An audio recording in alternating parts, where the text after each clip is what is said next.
Meskipun kumbang pemakan emas termasuk di antara serangga eksotis peringkat tertinggi, Slipkiok kultivator sekte pengendali roh menyebutkan bahwa kekuatan fisik mereka sangat terbatas. Hanya dengan mengandalkan jumlah yang banyak, barulah bisa menang. Jika gerombolan itu hanya berisi selusin atau bahkan 30, mereka nggak akan terlalu berguna, walaupun mereka telah mencapai usia dewasa. Hanya jika mereka berjumlah 100.000 atau beberapa ratus ribu, mereka akan dapat menampilkan kekuatan yang benar-benar sesuai dengan peringkat mereka.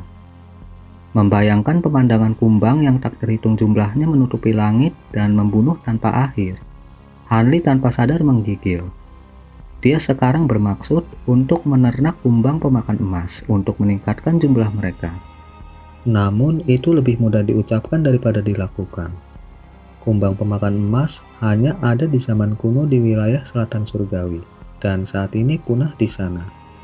Dengan demikian, detail konkret dari pengembangbiakan mereka telah menghilang beberapa generasi yang lalu. Informasi yang terkandung dalam Slipkiok kultivator sekte pengendali roh hanya memiliki karakteristik serangga seperti yang dijelaskan oleh catatan kuno. Karena nggak ada metode terperinci untuk membesarkan mereka, Hani menjadi kesal cukup lama. Faktanya, nggak hanya kumbang pemakan emas yang saat ini punah. Tampaknya 30 serangga eksotis peringkat teratas juga telah punah dari dunia kultivasi. Hanya karena kultivator sekte pengendali roh adalah seorang fanatik serangga, jadi dia telah menjelajahi dan menganalisis catatan kuno, sehingga dia bisa membuat daftar serangga eksotis. Adapun kebenarannya hanya surga yang tahu. Hanya kebetulan Hani bisa mendapatkan kumbang pemakan emas, spesies yang seharusnya punah. Karena kumbang pemakan emas ini tanpa alasan yang gak diketahui baru saja menetas. Tampaknya mereka telah mati suri di pulau hamparan kecil sejak zaman kuno untuk beberapa alasan yang gak diketahui. Tampaknya kumpulan serangga eksotis yang dibawa Hanli setelah membangun kediaman guanya telah menghasilkan kebangkitan ajaib kumbang itu. Aroma berbagai serangga Hanli perlahan-lahan membangkitkan nafsu makan dari kawanan kumbang pemakan emas. Awalnya, mereka seharusnya menyerang serangga eksotis Hanli lebih cepat. Tapi laba-laba giok darah Hanli ada di sana.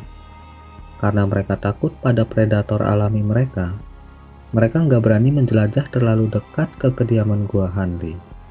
Jadi, mereka tetap bersembunyi di pulau hamparan kecil sambil dengan kaku menatap gua Hanli. Saat Hanli pergi membawa serta laba-laba giok darah, membuat kumbang pemakan emas berani muncul, dan setelah mereka memakan semua serangga eksotisnya, mereka membuat sarang di taman obat gua, sampai Hanli kembali dan bisa menangkap mereka dalam satu kesempatan. Karena Hanli nggak memiliki pengetahuan tentang memelihara serangga ini, dia hanya bisa mendekatinya perlahan dan meraba-raba. Pertama, Hanli mencoba memasukkan segala jenis makanan serangga ke dalam ruangan, mengakibatkan beberapa ratus kumbang pemakan emas segera menghancurkan mereka. Hanli sangat senang mengetahui bahwa mereka nggak pilih-pilih makanan. Namun kebahagiaan Hanli hanya bertahan selama beberapa bulan. Setelah memberi makan kumbang sejumlah besar makanan, dia menemukan bahwa mereka belum matang sedikit pun. Hanli merasa sangat sedih dan terpaksa memikirkan metode yang berbeda. Karena kumbang ini suka memakan 5 logam dan ki spiritual, Hanli memberi mereka makanan logam dari setiap jenis secara terpisah, dan beberapa batu roh kelas rendah. Setelah melahapnya, kumbang itu nggak menunjukkan perubahan sedikit pun, dan Hanli menganggapnya gagal lagi. Dengan putus asa, Hanli melemparkan telur tak bernyawa yang dia peroleh dari belalang abu-abu ke dalam kamar kumbang. Setelah memakan itu, kumbang akhirnya mulai menunjukkan perubahan dalam ki spiritual mereka, dan tampak jauh lebih kejam. Sementara itu membuat Hanli terkejut, dia juga menjadi agak khawatir. Mungkinkah kumbang pemakan emas ini hanya akan dewasa setelah memakan serangga eksotis lainnya? Itu akan menjadi masalah yang sangat sulit, karena dia nggak memiliki serangga eksotis lain selain laba-laba giok darah miliknya. Nggak berdaya, Hanli membeli babi dan daging domba, dan melemparkannya ke kamar mereka. Selain menyebabkan kumbang pemakan emas ini menjadi lebih ganas, mereka nggak menunjukkan tanda-tanda kematangan sedikit pun. Dengan gak ada pilihan lain, Hanli yang cukup mengerti dengan ramuan spiritual mulai memperbaiki pil pakan roh. Sebelumnya, Hanli hanya memurnikan pil untuk lebih mengembangkan kekuatan sihirnya sendiri. Jadi, ini akan menjadi pertama kalinya dia menyempurnakan pil pakan roh. Beberapa hari kemudian, dia berhasil menyempurnakan pil pakan roh pertamanya. Hanli segera memberi makan kumbang pemakan emas dan 2 laba-laba giok darahnya sebagian dari pil. Hasilnya membuat Hanli sangat gembira dan khawatir. Dia senang karena pil roh memiliki efek menguntungkan bagi binatang iblis dan serangga eksotis. Sayangnya, dia menjadi khawatir setelah melihat bahwa perubahan yang terjadi pada kumbang pemakan emas dan laba-laba giok darahnya sangat berbeda. Dia memberi makan 2 laba-laba giok darah masing-masing 5 pil pakan roh. Keesokan harinya, ki spiritual mereka telah tumbuh dengan jumlah yang kecil tapi jelas. Adapun kumbang pemakan emas, Hanli telah memberi mereka banyak pil. Tetapi efeknya bisa dianggap nggak ada. Mereka hanya mengalami sedikit pertumbuhan. Dia menduga karena jumlah kumbang pemakan emas terlalu banyak, pertumbuhan mereka jauh lebih sedikit. Metode ini nggak akan mampu menghasilkan efek yang besar. Kawanan ini hanya berjumlah beberapa ratus. Ketika dia memikirkan beberapa puluh ribu yang dia perlukan untuk menunjukkan kekuatan mereka yang sebenarnya, Hanli kehilangan kepercayaan untuk terus membesarkan serangga ini. Setelah sampai pada kesimpulan ini, Hanli kehilangan minat untuk memelihara kumbang pemakan emas dan memberi makan pil pakan roh yang tersisa ke laba-laba giok darahnya. Sedangkan untuk kumbang, dia memberi mereka sedikit pakan serangga setiap hari. Pada titik ini, Hanli udah menghabiskan setengah tahun di kota bintang surgawi. Selain memelihara serangga, Hanli mengurung diri dalam pengasingan dan dengan gila-gilaan memperbaiki boneka kelas 2 dan segala macam jimat.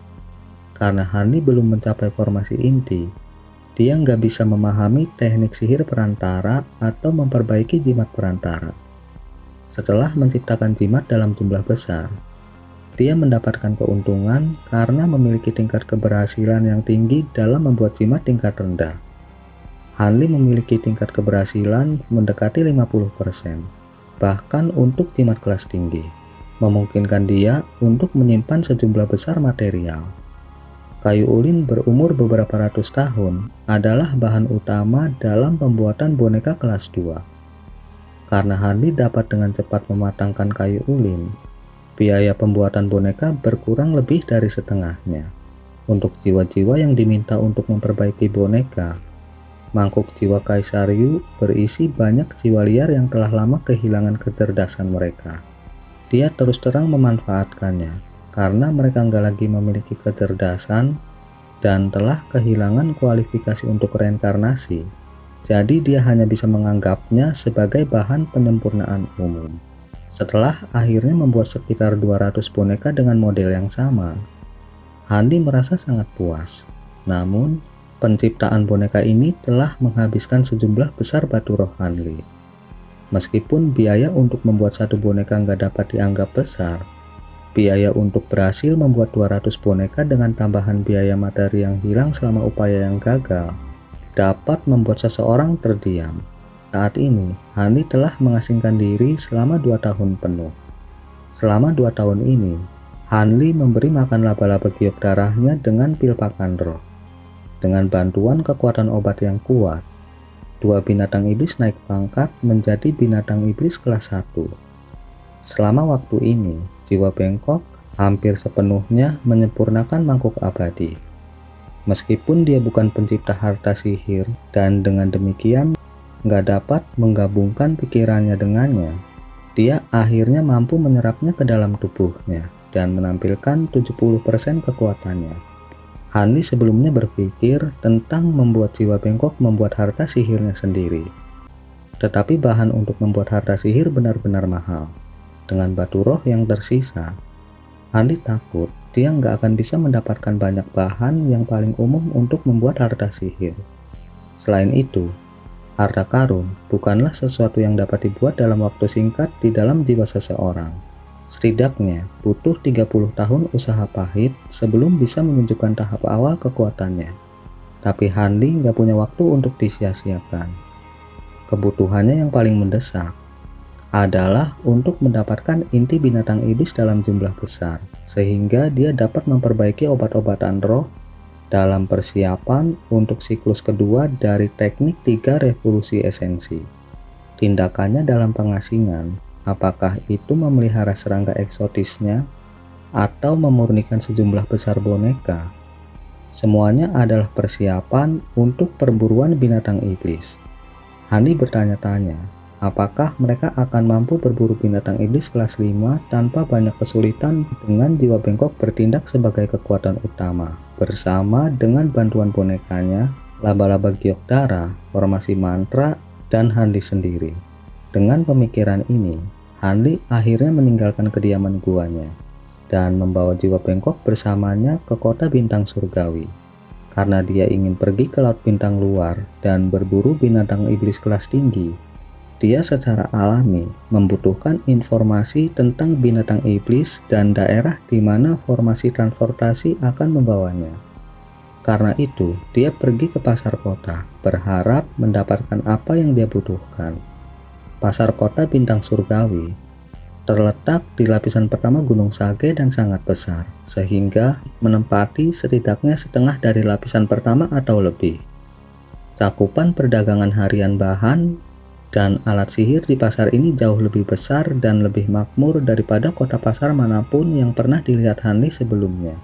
Selama 2 tahun terakhir, Hanli telah meninggalkan pengasingan beberapa kali untuk mengisi kembali bahan kerajinan bonekanya. Karena dia telah menjadi pemboros besar selama 2 tahun ini, banyak pemilik toko menjadi cukup akrab dengan wajahnya. Setelah mendapatkan informasi yang dia inginkan dari pemilik toko dengan beberapa pertanyaan, Hanli pergi ke toko buku bernama Pavilion Gerbang Putih. Seperti yang diharapkan, toko itu berisi informasi koleksi tentang semua binatang iblis yang saat ini dikenal di laut bintang tersebar. Roh Hanli terbangun, dan dia memperoleh salinan informasi ini untuk lebih dari 1000 batu roh. Adapun informasi tentang pulau binatang iblis di laut bintang luar, Hanli menemukannya di sebuah toko kecil yang biasa-biasa aja. Karena tujuannya telah tercapai, Hanli bermaksud untuk kembali ke tempat tinggal guanya. Tetapi dalam perjalanan kembali, dia menemukan sebuah toko yang mengkhususkan diri dalam menjual kantong penyimpanan dan kantong binatang buas. Saat ini, dia membawa terlalu banyak barang pada dirinya. Dengan 200 boneka binatang yang menempati 4 kantong penyimpanannya, dia merasa nggak nyaman untuk menggunakannya. Selanjutnya, dia berencana pergi ke laut untuk berburu binatang iblis. Dia akan membutuhkan lebih banyak ruang untuk mengumpulkan bagian tubuh mereka yang berharga selain inti iblis mereka. Akan sangat boros jika dibuang begitu saja. Jadi wajar jika dia ingin menyiapkan beberapa kantong penyimpanan dengan kapasitas yang lebih besar. 1 jam kemudian, Hanli meninggalkan toko dengan perasaan sedikit sakit hati setelah menghabiskan lebih dari 1000 batu roh pada 2 kantong penyimpanan berkapasitas tinggi. Karena mereka memiliki hampir 10 kali kapasitas kantong penyimpanan sebelumnya, mereka seharusnya terbukti cukup. Setelah itu, Hanli melewati rumah lelang sorak mewah, lelang peringkat teratas di kota bintang surgawi, dan tidak bisa tidak melihat ke dalam. Detail barang yang akan dilelang membuat Hanli merasa benar-benar tamak. Nggak hanya ada inti iblis kelas 6, tetapi mereka juga memiliki bahan kelas tinggi untuk menyempurnakan harta sihir. Belum lagi banyak barang langka yang belum pernah dia dengar sebelumnya. Sayangnya, meskipun barang dalam lelang itu bagus, kultivator seperti Hanli dengan hanya beberapa ribu batu roh di tangan nggak mampu membeli apapun. Itu karena setelah barang langka memasuki aula pelelangan, harganya kemungkinan akan meningkat lebih dari setengah nilai aslinya. Tanaman spiritual yang berumur lebih dari 1000 tahun sangat langka dan dapat dilelang dengan harga tinggi. Tetapi Hanli nggak mau menimbulkan masalah. Bagaimanapun, dia mungkin merasa seolah-olah dia kekurangan batu roh. Tetapi itu nggak sampai pada tahap di mana dia berada pada tingkat kemiskinan yang putus asa. Karena itu, akan lebih baik untuk menghindari masalah yang nggak perlu. Setelah melirik barang lelang yang terlalu mahal, Hani kembali ke kediaman guanya. Sebulan kemudian, Hani menyelesaikan semua urusannya. Selama waktu itu, dia secara khusus mempelajari sifat dan kelemahan binatang iblis laut bintang luar dan datang dengan rencana tindakan yang tepat setelah bertemu dengan salah satu dari mereka. Tapi suatu hari, Hani tiba-tiba tertawa terbahak-bahak dan menari dengan gembira saat dia memegang selip giok di tangan. Kemudian dengan wajah penuh kegembiraan, dia dengan cepat lari dari kediaman guanya dan terbang menuju pasar kota. Dalam sekejap mata, setengah tahun telah berlalu. Hani dan jiwa bengkok muncul di distrik lapisan ke-50 kota bintang surgawi. Berdiri di depan aula besar yang seluruhnya terbuat dari marmer. Sebuah papan nama besar sepanjang 10 meter tergantung di atas dengan kata-kata emas Istana Langit. Nggak ada orang lain yang hadir di luar aula. Hani dengan tenang berjalan masuk dengan jiwa bengkok di belakangnya. Setelah melewati koridor kecil dan pendek, pandangannya terbuka ke aula luas yang lebarnya lebih dari 70 meter dan tinggi. Di dalam aula, ada 4 kultivator pria dan 1 wanita mengobrol dengan kultivator berpakaian putih dari Istana Bintang. Beberapa formasi transportasi dengan ukuran setara berjejer di belakang mereka. Sebuah batu kecil bertepi terletak di depan masing-masing formasi transportasi dengan nama tujuan formasi transportasi tersebut. Hani nggak terlalu memperhatikan formasi transportasi dan menyapu kesadaran spiritualnya melewati para kultivator lainnya. Apa yang dia temukan membuatnya terkejut. Setengah dari mereka yang hadir adalah kultivator formasi inti dan separuh lainnya adalah kultivator pembangunan fondasi tahap akhir. Setelah Hani dan jiwa bengkok masuk, mereka berenam menatap mereka dengan sedikit terkejut. Kultivator formasi inti berpakaian putih pulih dengan cepat, meskipun tampak agak bingung dengan penampilan jiwa bengkok dan Handi. 5 lainnya mengungkapkan kegembiraan saat melihat keduanya tiba. Kedua rekan kultivator ini juga ingin pergi ke Pulau Binatang Iblis. Bagaimana kalau bergabung dengan kami dalam menggunakan teleportasi yang sama dan membagi biaya? Wanita menawan yang tampak berusia 30 tahun, tiba-tiba berbicara dengan senyum manis. Handi menatap kosong sejenak dan gak langsung merespon. Sebaliknya, dia melihat ke arah kultivator berpakaian putih yang bertanggung jawab atas formasi dan bertanya dengan sedikit kebingungan. Senior, apakah itu bisa diterima?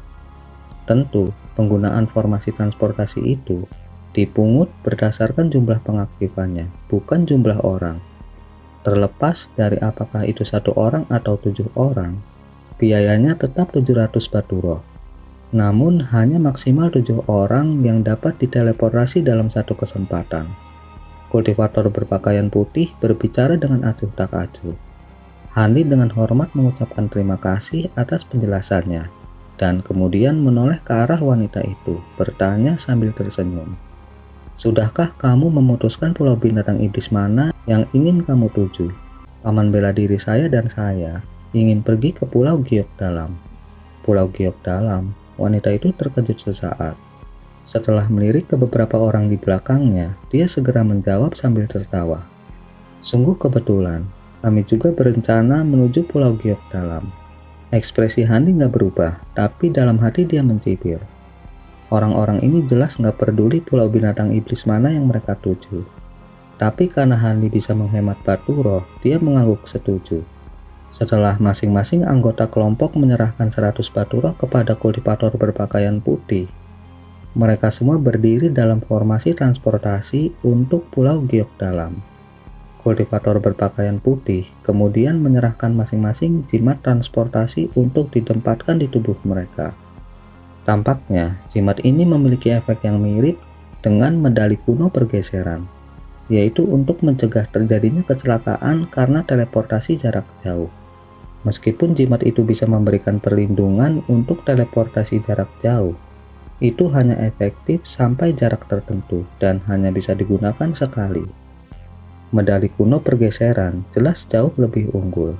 Namun meski begitu, jimat itu masih dianggap barang langka yang hanya bisa dibuat oleh Master Jimat Istana Bintang. Mereka nggak dijual di luar. Hani merasa agak gugup saat batu roh di sekitar formasi transportasi berkedip dengan cahaya putih yang menyilaukan. Setelah cahaya memudar, Hani dan yang lainnya menemukan diri mereka di dalam ruangan batu sederhana, menunjukkan bahwa teleportasi telah berhasil tanpa masalah. Selain 7 pendatang baru, seorang kultivator Istana Bintang tanpa ekspresi juga berdiri di ruangan itu. Kultivator Istana Bintang hanyalah seorang kultivator pembangunan fondasi menengah dan sedang duduk di sudut ruangan dalam meditasi.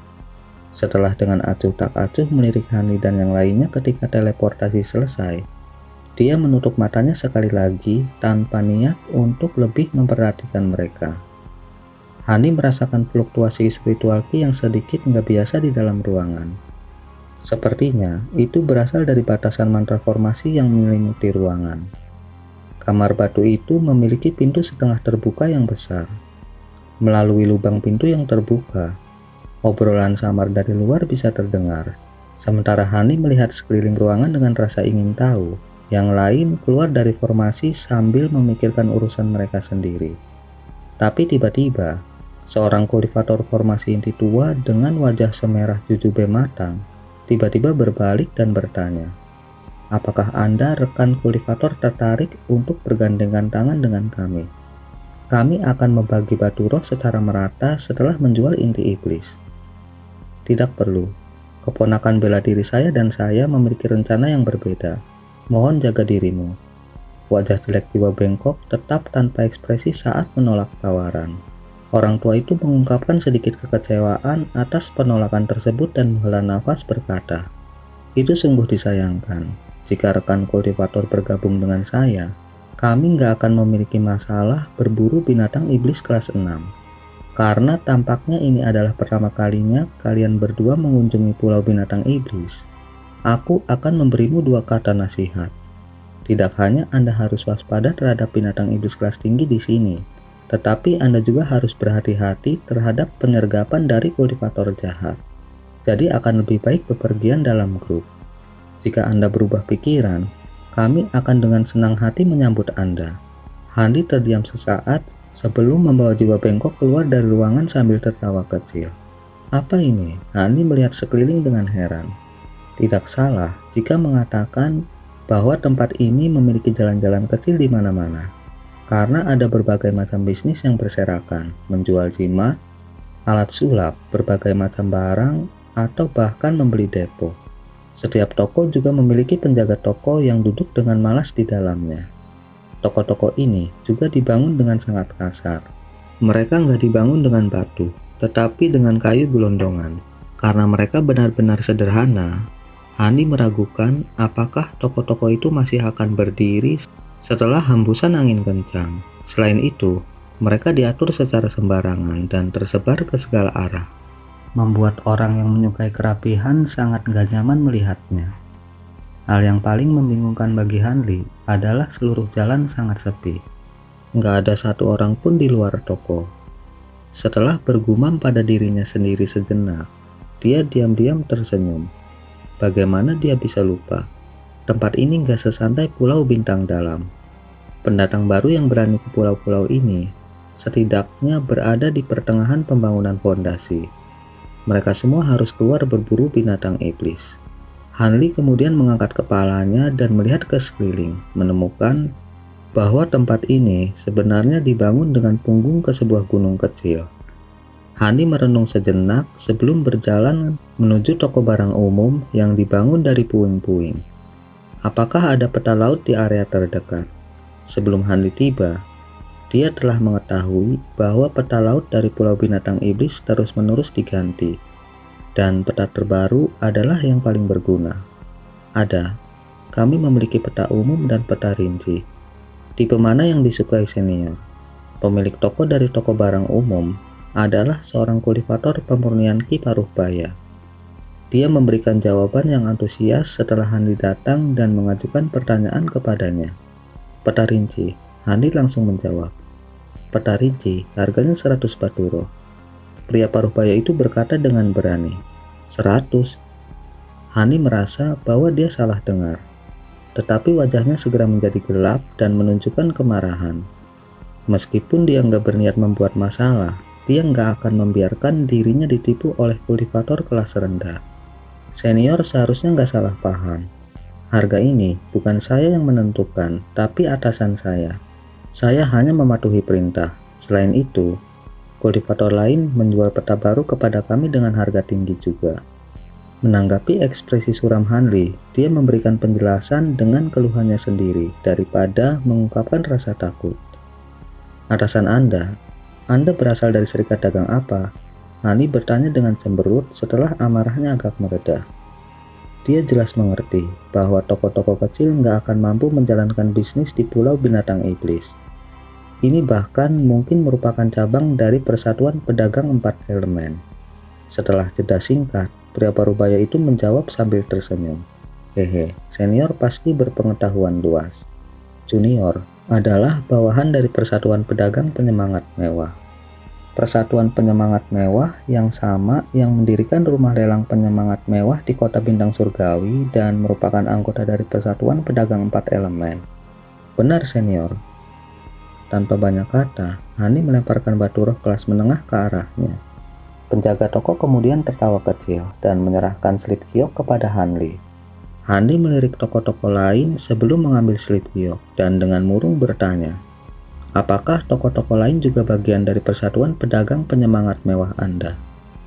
Bagaimana mungkin, selain depot pembelian di barat, bisnis lainnya semuanya didirikan oleh serikat pedagang yang berbeda dan gak ada hubungannya dengan kami.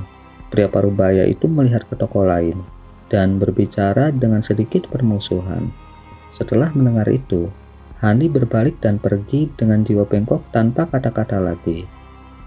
Saat dia berpikir untuk terbang dengan perahu angin surgawinya, seberkas cahaya hijau jatuh dari langit dan mendarat di depan depot pembelian. Cahaya memudar untuk mengungkapkan kultivator formasi inti yang tinggi dan kekar. Adik Van, kamu punya bisnis. Pria besar itu dengan keras berteriak ke arah toko setelah tiba. Dia kemudian mengeluarkan kantong penyimpanan dari dadanya dan melemparkannya ke lantai. Dengan pusaran pancaran pelangi, mayat ikan raksasa setinggi 10 meter itu muncul di tanah. Meskipun dikatakan sebagai ikan, satu-satunya hal yang mirip ikan dari binatang itu adalah sisik hijau di tubuhnya. Dia memiliki kepala ular piton dan cakar besar di perutnya, dan ada lubang berdarah di punggung atasnya. Sepertinya inti iblisnya telah dicabut. Senior Hao telah tiba. Ikan iblis sisik giok ini cukup sulit untuk dibunuh. Hanya keahlian senior yang benar-benar luar biasa yang bisa membunuhnya. Seorang pemuda pemurnian Qi dengan cepat berlari keluar toko dan memeriksa mayat binatang iblis dengan mata cepat dan pikiran yang cerdas. Saat dia terus-menerus memuji pria besar itu tertawa terbahak-bahak. Pria itu sepertinya adalah sosok yang heroik. Dia tiba-tiba berbalik untuk menghadapi Hanli dan jiwa bengkok. Setelah memeriksanya sejenak, dia dengan terus terang berteriak kepada mereka, "Wajahmu tidak biasa. Anda pasti baru saja tiba. Apakah Anda ingin berburu binatang iblis bersama-sama?" Melihat pria besar itu begitu ramah, Hanli diam-diam tersenyum. Tetapi jiwa bengkok menggelengkan kepalanya sebagai penolakan. Pria besar itu mengungkapkan sedikit kekecewaan, tetapi dengan antusias melanjutkan, "Saya Hao Yuantian, dan agak terkenal di Pulau Giok Dalam. Jika Anda berubah pikiran, temukan saya." Dengan mengatakan itu, pria besar itu mengambil sekantong batu roh dari si pemuda, dan melihatnya sebelum terbang dengan penuh semangat dalam seberkas cahaya hijau. Hanli berdiri di tempat aslinya sambil merenung dalam diam. Baik kultivator formasi inti berwajah merah, serta pria besar bermarga Hao telah mengundangnya untuk bergabung dengan mereka. Cukup banyak kultivator formasi inti telah tiba di Pulau Giok Dalam dan membentuk kelompok mereka sendiri. Bahkan kultivator formasi inti melakukan perjalanan dalam kelompok, sehingga mereka dapat berburu binatang iblis dengan aman. Hanli udah mengetahui tentang ini dari penelitiannya. Jika dia nggak punya rencananya sendiri, kemungkinan dia akan menyetujui salah satu undangan mereka. Hani dengan hati-hati melihat peta selip giok yang baru aja dia beli saat dia menerbangkan perahu angin surgawinya menuju tepi pulau. Pulau giok dalam gak terlalu besar, dan setelah beberapa saat, Hani udah tiba di tepi pulau. Hani menyapu pandangannya ke sekelilingnya sambil berdiri di depan perahu angin surgawinya. Matanya bersinar dengan semangat, dan dia memilih arah saat dia terbang lebih dalam ke lautan yang tak berujung. Hani gak berani melakukan perjalanan terlalu dekat dengan air, karena itu adalah rumah bagi binatang iblis dengan kultivasi yang dalam. Meskipun binatang-binatang itu menyembunyikan diri di dasar laut, mereka kadang-kadang memakan makhluk hidup yang lewat di atas mereka. Jika ada kultivator yang kurang waspada, mereka hampir pasti akan dimangsa juga. Karena itu, Hani sangat berhati-hati. Tetapi sebaliknya, seseorang gak dapat terbang pada ketinggian yang terlalu tinggi di laut bintang luar. Karena binatang laut bukanlah satu-satunya penghuni. Ada juga binatang iblis tipe burung yang biasa berpatroli di laut dari atas. Membiarkan diri sendiri memasuki jangkauan penglihatan mereka sangatlah berbahaya. Tentu aja nggak selalu demikian. Setiap wilayah laut memiliki keadaan yang sedikit berbeda. Dan keselamatan seseorang gak pernah pasti. Setiap tahun, para kultivator teleportasi ke pulau binatang iblis dengan mimpi berburu binatang iblis untuk inti mereka. Tetapi sejumlah besar dari mereka nggak pernah kembali. Bahkan ada rumor binatang iblis kelas tinggi memangsa pemburu formasi inti. Meskipun jelas ada keuntungan besar yang bisa didapat dengan berburu binatang iblis di laut bintang luar, ada tingkat bahaya yang sama tingginya. Dengan demikian, semua kultivator yang tiba di pulau-pulau ini akan secara sukarela membentuk kelompok dengan kenalan mereka dan berburu bersama demi keamanan. Namun berkumpul bersama dalam jumlah besar untuk berburu adalah hal yang tabu. Sebelumnya, semua kultivator di Pulau Binatang Iblis telah berburu bersama. Mereka berhasil untuk sementara waktu, sebelum mereka menarik perhatian sekelompok besar binatang iblis, yang semuanya kelas 7 dan lebih tinggi. Nggak hanya jumlah korban tewas yang menakutkan, tetapi pulau itu juga hancur total. Setelah kejadian itu berulang 2 kali lagi, nggak ada orang lain yang berani berkumpul bersama dalam kelompok melebihi ukuran tertentu. Saat ini mereka akan berkumpul bersama dalam kelompok paling banyak 12 orang, menciptakan banyak kelompok kecil di antara pulau, di mana kultivator tingkat tinggi sering terikat untuk bergabung dengan mereka. Dengan informasi yang disebutkan sebelumnya, ekspresi Hani segera menjadi cemberut setelah terbang dari pulau giok dalam. Gak hanya Hani melepaskan indera spiritualnya yang kuat, mengelilingi tubuhnya dalam radius 100 meter, tetapi dia juga mendorong perahu angin surgawinya dengan kecepatan tertinggi, dan dengan cepat terbang di udara dalam seberkas cahaya putih.